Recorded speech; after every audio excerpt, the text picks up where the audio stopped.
Autismo. En el 2012 se aprobó la Ley para el Bienestar, Integración y Desarrollo de las Personas con Autismo en Puerto Rico. Para la redacción de esta ley y la justificación de la misma, se realizó un estudio en el 2011 sobre la cantidad de personas con autismo en Puerto Rico. Es el único estudio que hasta el momento se ha realizado sobre este asunto. Se determinó que en ese momento los trastornos generalizados del desarrollo o los trastornos dentro del continuo de autismo eran los desórdenes de mayor crecimiento entre todos los que se podían presentar en los niños de Puerto Rico. La tasa de crecimiento se estimaba entre un 17 a un 20%.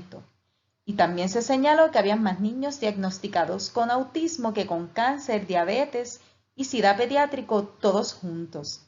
La prevalencia ubica el autismo como la tercera incapacidad más común del desarrollo, inclusive más común que el síndrome Down. La primera encuesta de prevalencia de autismo, que como indiqué se presentó en el 2011, reveló que 28.741 casos en Puerto Rico han sido diagnosticados con autismo y que entre niños de 4 a 17 años Puerto Rico tiene una de las tasas más altas en todo el mundo. Los expertos que consultaron para la justificación de esta ley coincidieron en que esta tasa seguirá subiendo, la prevalencia seguirá en aumento y hay 11.743 niños, esto es básicamente un 1.62% de la población entre los 4 y los 17 años. En términos generales, se puede decir que 1 de cada 62 bebés que nacen en la isla tienen una alta posibilidad de desarrollar autismo. Cuando hablamos de autismo, generalmente pensamos en una característica principal o primordial, que es el aislamiento social o la poca comunicación e interacción. Básicamente es lo que en griego significa autismo, vivir dentro de uno mismo. El Acta para la Educación de Individuos con Impedimento, IDEA por sus siglas en inglés, define el autismo como un impedimento de origen neurológico que afecta sustancialmente tres aspectos principales: la comunicación, la interacción social y la conducta. Obviamente, estas tres manifestaciones principales deben ser evidentes antes de los 3 años y afectar adversamente la ejecución académica. La ley IDEA contempla otras características que son frecuentemente asociadas al autismo. Estas son la ocupación en las actividades continuas y repetitivas y los movimientos estereotípicos o comúnmente conocidos como estereotipados. Además, la resistencia a esos cambios ambientales y esos ambientes altamente estructurados. Cambio a las rutinas diarias, la incomodidad a esos cambios específicamente. Además, menciona las respuestas que son poco comunes a las experiencias sensoriales. Esto responde a los desórdenes de integración sensorial ya sea hiposensibilidad o hipersensibilidad, en cualquiera de las áreas sensoriales. La ley IDEA indica que el término autismo no se aplica si el rendimiento académico del niño se ve afectado de manera adversa, principalmente porque el niño tiene o presenta un trastorno emocional o conductual. Además, la ley IDEA señala que el niño que exhibe las características de autismo después de los 3 años sí puede ser diagnosticado como tener autismo si se satisfacen los criterios mencionados anteriormente. Generalmente se utilizan los términos espectro de autismo o continuo de autismo. Ambos términos son utilizados para referirse a que en la condición las características se pueden manifestar en un grado muy diferente en cada individuo. La doctora Lorna Wynn presentó una triada que básicamente nos permite entender y estudiar el continuo de autismo. Ella clasificó para 1988 las características del autismo en 3 grandes áreas: la interacción social, la comunicación y la conducta. Cuando ella hablaba de la interacción social, se refería a esas capacidades que tienen los individuos con autismo tan limitadas en el área del reconocimiento social, compartir intereses, la empatía, la interacción.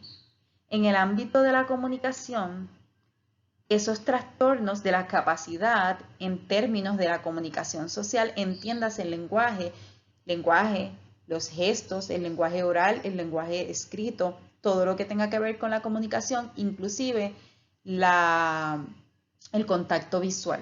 En el área conductual se refería a todas las características relacionadas a los patrones repetitivos de actividades, al apego inflexible a las rutinas y esa tendencia a realizar las cosas de una misma forma continuamente. Además, también en este grupo de características se presentan las dificultades en el área de la imaginación social o el juego imaginario.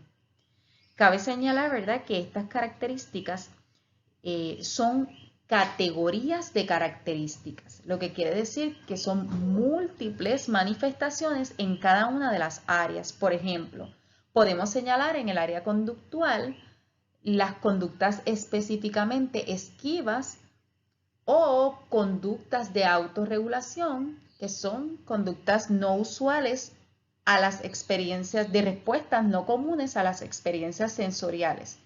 Estas conductas son consecuencia de los desórdenes de integración sensorial. Por ejemplo, el niño que esquiva los sonidos, que esquiva las luces porque tiene un desorden de integración sensorial específicamente en el área porque es específicamente hipersensitivo auditivo. En el caso de la hiposensibilidad olfativa, por ejemplo, pues vendríamos a manifestarlo de manera de búsqueda de olores.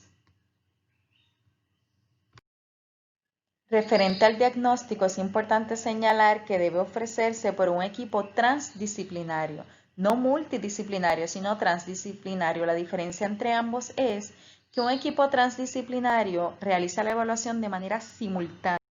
Todos los especialistas comparten el momento de la evaluación y redactan un solo informe con una sola sección de recomendaciones. El equipo transdisciplinario debe incluir patólogos en el área de habla y lenguaje, psicólogos y terapeutas ocupacionales, al menos uno de cada uno de estos especialistas. También es importante señalar que se utiliza como guía universal para el diagnóstico el Manual de Diagnóstico y Estadístico de Trastornos Mentales, la quinta edición. Entiéndase el DSM-5 de la Asociación Americana de Psiquiatría. Debe cumplimentarse un perfil comunicológico y conductual. Deben considerarse las observaciones de los padres mediante entrevista y mediante una escala escrita. Y también puede contemplarse la utilización de escalas de venta, escalas que se pueden adquirir. Se venden como por ejemplo la escala CARS. Al momento se desconoce las causas específicamente para el autismo. Sin embargo, los investigadores han presentado diversas teorías controversiales en cuanto a las causas. La primera teoría y la más controversial fue presentada por Leo Kanner para 1944 y era la falta de calidez en la familia, lo que llamaban la madre refrigerador.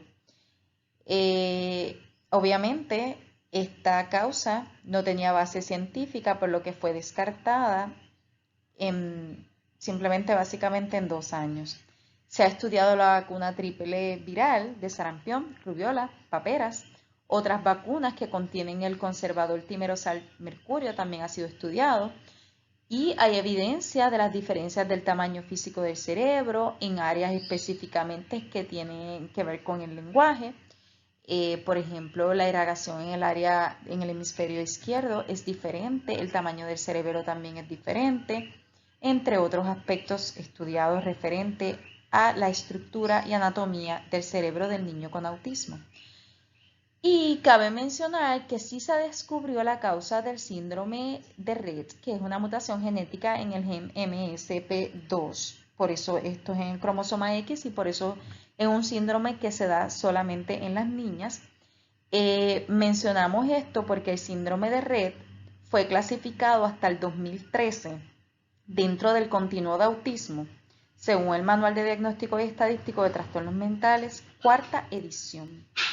Ya en la quinta edición simplemente se le da el diagnóstico como autismo y no como un síndrome de Rett, que es un trastorno dentro del continuo de autismo, o que fue un trastorno dentro del continuo de autismo.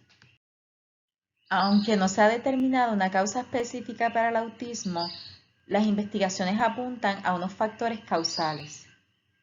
Por ejemplo, el factor genético juega un rol muy importante. Se han realizado estudios con gemelos y existe más posibilidad de desarrollar autismo en dos hermanos que son gemelos idénticos que gemelos fraternos. También el desarrollo atípico del cerebro que ocurre durante las primeras tres meses básicamente en el que se está desarrollando el feto es un factor causal. Los tóxicos y los teratógenos ambientales. También los desórdenes metabólicos. Se indicó que se utiliza el Manual de Diagnóstico y Estadístico de Trastornos Mentales, quinta edición del 2003, que es el que está vigente actualmente para realizar el diagnóstico. Este fue publicado en los Estados Unidos el 22 de mayo de 2013 y la versión traducida al español fue publicada en el 2014. Entre los cambios principales es que el código de diagnóstico ahora es 299.00 y solamente vamos a considerar el desorden del espectro de autismo. En otras palabras, los 5 trastornos generalizados del desarrollo o los 4 desórdenes específicos y un desorden no específico se reducen a uno que es el desorden del espectro de autismo. Cuando hablamos de los 5 trastornos generalizados del desarrollo, 4 específicos y uno no específico, eran los que presentaba el Manual de Diagnóstico y Estadístico de Trastornos Mentales, cuarta edición. En la cuarta edición se hacía el diagnóstico diciendo si el niño o estudiante, ¿verdad?, tenía autismo, tenía síndrome de Asperger, síndrome de Rett, síndrome desintegrativo infantil o un trastorno generalizado del desarrollo no especificado o PDD-NOS, como se le conoce por sus siglas en inglés. Al momento, todos estos 5 trastornos solamente se le va a dar el diagnóstico de autismo específicamente. Las investigaciones apuntan a 3 temas principales. Uno, el sistema límbico, que tiene que ver con regular las emociones y todo lo que tiene que se relaciona con la empatía. La formulación de los recuerdos y la memoria. Otra área de investigación es el cerebelo, porque regula la atención y todo lo que está relacionado a la modulación sensorial, como hemos dicho, hay muchos desórdenes de integración y modulación sensorial, la iniciación, la planeación motora y conductual. También el lenguaje. Cuando hablamos del lenguaje nos referimos a estudios en el área del hemisferio izquierdo que está estrechamente relacionada con el desarrollo del lenguaje y específicamente en un área de atención y es la disminución de la irrigación sanguínea. Cabe señalar que los estudios evidencian que el tamaño del cerebro de un niño con autismo podría ser hasta un 10% más grande de la norma. Otra área de interés en términos de las investigaciones es la base genética. Específicamente los genes en el cromosoma 15 y cromosoma 7. También los estudios con gemelos, porque habíamos mencionado que los gemelos idénticos tienen más probabilidad de desarrollar autismo ambos gemelos versus los fraternos.